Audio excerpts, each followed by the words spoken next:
O candidato Paulo Marçal fez mais um pedido de direito de resposta, ele foi negado, mas o senhor terá a palavra agora para fazer a pergunta. Com quem o senhor deseja debater, candidato Marçal? Quais estão disponíveis? Bom, Marina, Tabata e Datena, só Boulos e Nunes que não. Vou fazer a pergunta para o Datena. Datena, nos seus 26 anos, salvo engano, aí, de televisão, eu queria que você comentasse, né, qual foi o pior prefeito da história, o que mais trouxe de aprendizado para você, caso alguém aqui vença essa eleição. Queria pegar essa experiência sua como jornalista e como apresentador, alguém muito ativo aí na televisão. Quem que é o pior prefeito da história da cidade de São Paulo? Bom, em primeiro lugar, é duro de responder, hein? Já tivemos gente muito ruim. O Ricardo, primeiro, não foi eleito prefeito, ele foi eleito vice do Bruno Covas. Mas só o dinheiro que ele está gastando da campanha eleitoral dele, dá para fazer ponte, dá para fazer asfalto, dá para fazer tudo. E mais, quando ele fala que fez essa quantidade toda de asfalto, sabe quanto que ele gastou para fazer asfalto? Você tem ideia de quanto ele gastou para fazer asfalto? 5 bilhões. E pergunta se foi no começo da administração que ele iniciou o projeto de asfalto. Quantos acidentes estão acontecendo em São Paulo por causa de buraco de rua que você vai desviar e acaba atropelando ou matando alguém? Pergunta quantas calçadas do 1.500.000 metros quadrados que ele prometeu, que o Bruno prometeu, que ele não fez, que facilita atropelamento.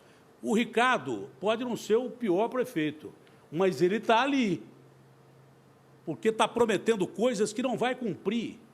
Ele está fazendo obras eleitoreiras, gastando dinheiro pra caramba, que ele tem certeza absoluta que não vai cumprir, porque não vai ser eleito o prefeito de São Paulo. Quem vai cumprir essas obras se não tiver o desprendimento que nós temos? Se for obra boa, a gente continua. O Ricardo, na verdade, que me perdoe, nós tivemos vários embates, principalmente no campo do jornalismo, e dentre esses todos embates, eu sempre coloquei a minha posição em relação à administração dele e não poderia voltar atrás aqui. Fica dentro do campo da administração, mas o Ricardo não cumpriu, infelizmente, nem 50% do que o Bruno prometeu. Marçal. Aumento de 23% em relação a dezembro do ano passado em pessoas em situação de rua. Isso não é um direcionamento à pessoa dele, mas, de fato, ele não é o prefeito, ele é um vereador que foi colocado no cargo, e se a população quiser abençoar ele para viver mais um período e esses 12 longos anos do governo Dória, você já sabe em quem você vota. Eu fiz essa pergunta para o Datena porque eu quero corrigir uma fala minha. Eu, em outros debates, falei que o Haddad seria o pior prefeito da história, mas olhando, né, cada situação, estudando profundamente a Prefeitura de São Paulo, eu realmente mudo a minha posição. O atual prefeito, ele está nesse lugar. De fato, ele fez coisas que ninguém fez, com obras, né, sem licitação, já foi comentado aqui. Não resolveu o problema nem de longe de saneamento básico. Nós temos o pior ar do mundo nessa cidade. Nós temos, né, milhares de crianças em situação de rua, aumento da criminalidade. Eu queria saber o que fez de bom esse prefeito. E aí está o detalhe. Você não pode abençoar alguém que está com 12 partidos, que no próximo mandato vai ter 120 bilhões, orçamento recorde. Vai ser dividido 10 bilhões para cada um e ele vai ser um instrumento de decoração ali. Por favor, entenda o momento que nós estamos vivendo. Não dê a capacidade de alguém que não é do tamanho desse cargo. Vote 28. Tréplica, candidato.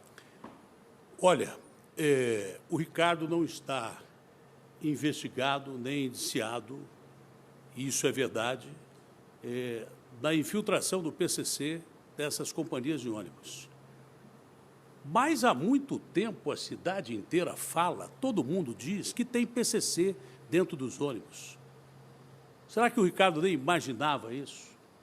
Em relação às obras que deveriam ser feitas em período emergencial, 70% dessas obras têm suspeita de concluio. Inclusive, não vou ouvir o Ricardo tocar num assunto que você não pediu, me pediu para não tocar, porque é um assunto pessoal. Eu não vou tocar nesse assunto. Mas você deveria ter mais zelo pela cidade que você administra. Você deveria saber o que acontece dentro da sua administração, mesmo sem ser investigado. Quando a gente for eleito prefeito de São Paulo, ou quem for eleito prefeito de São Paulo, vai ter a obrigação de analisar quem cometeu crimes com essas obras sem licitação e quem deixou cometer crimes com essas obras de licitação. Não pode um prefeito de São Paulo se omitir dizendo que não sabia disto ou daquilo. Omissão é pior do que uma ação ruim.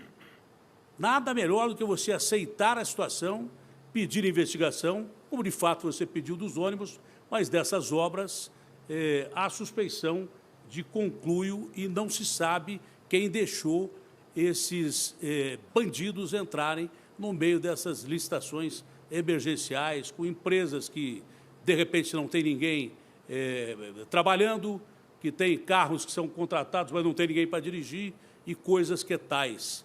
Talvez sirva de exemplo para uma próxima oportunidade, se você tiver. Mas até agora não teve e dificilmente terá. Obrigado, candidato.